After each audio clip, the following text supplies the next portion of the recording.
You've probably sat in a strategy meeting at some point, right? Where the executives sound like they're just, I don't know, casting buzzword spells or something. Oh, absolutely. It's like they're speaking a totally different language. Yeah, exactly. So to see what's actually behind that curtain, we're doing a deep dive today into a recently leaked deck. It's from a high-stakes corporate strategy summit. Right, and the whole presentation is basically built entirely around 5 pieces of pretty heavy-duty business vocabulary. It really is. But I want to just go right to it because What?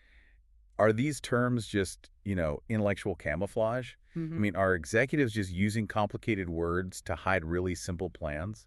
Well, they certainly can be, if they're just used as a crutch, for sure. But when you examine this specific presentation, it's clear these aren't just empty buzzwords. Okay, so what are they then? They're actually precise mechanical descriptors of how a business maneuvers.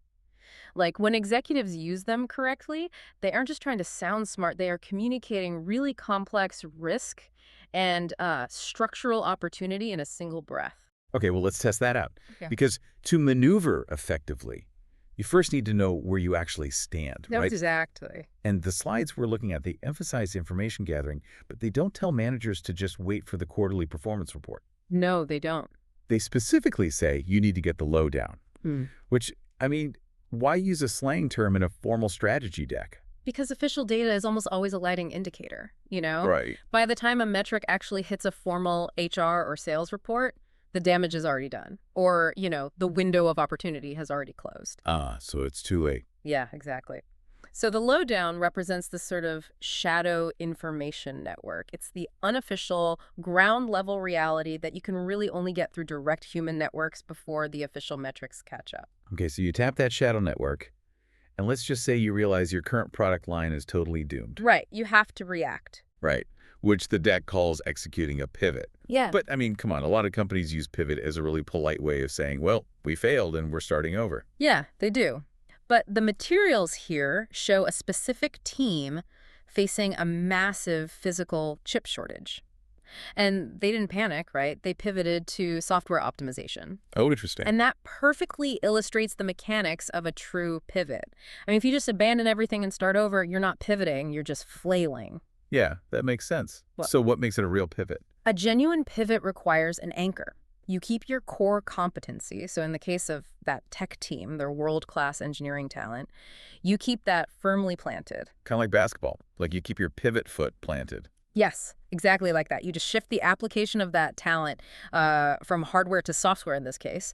You protect your core asset while changing your angle of attack. That makes a lot more sense. You aren't abandoning ship, you're just shifting the weight.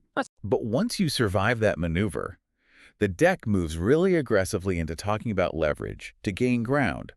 And reading it, it sounds almost like corporate physics. Because it is entirely about physics. It's the concept of asymmetrical advantage. How so? Well, the presentation outlines a merger negotiation where one side was severely outmatched in capital, but they held this highly specific, irreplaceable patent. Oh, wow. Yeah, and that single patent became the fulcrum. So leverage isn't just about having an advantage, it's about finding the one structural choke point your opponent absolutely cannot bypass. It completely changes the psychology of the negotiation. It really does. So you hold the bottleneck, you control the board. Which I guess brings us to perhaps the most abused phrase in the entire corporate dictionary, Oh, I know where you're going with this. the paradigm shift. Honestly, isn't this just a super pretentious way for a CEO to announce they, upgraded their software? Well, yeah, people use it that way all the time, and it dilutes the meaning entirely.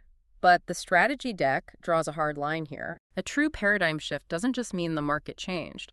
It means your previous metrics for success are now the very things causing you to fail. Wait, unpack that for me. How does a success metric become a failure? Okay, so look at traditional automakers confronting the rise of electric vehicles. For a century, success meant having a massive, highly optimized internal combustion engine supply chain. Right. Suddenly, that vast infrastructure isn't an asset anymore. It's a financial anchor dragging them down. Oh, wow. Yeah, the rules of the game didn't just change. The entire board was flipped over. The old assumptions are completely obsolete. So if you can navigate that kind of systemic shock, if you get the lowdown early, pivot your core, apply leverage, the presentation argues you can take operations to the next level. which, again, sounds a little bit hollow to me. It does until you look at how they define it. Taking it to the next level isn't just some temporary boost in quarterly profits. What is it then? Well, the deck details integrating AI into customer service to establish a completely new baseline. You aren't just playing the existing game slightly better, you are permanently raising the floor of what is considered acceptable performance in your industry. So you're building a new foundation, not just adding a taller roof. Exactly. So when we strip away the jargon, getting the lowdown keeps you ahead of lagging data. Pivoting protects your core. Leverage exploits those structural bottlenecks. And recognizing a paradigm shift keeps you from being crushed by your own past success. Yeah. When you actually understand the mechanics behind the words, it really is a masterclass in market survival. It really is. So let's leave you with this to chew on.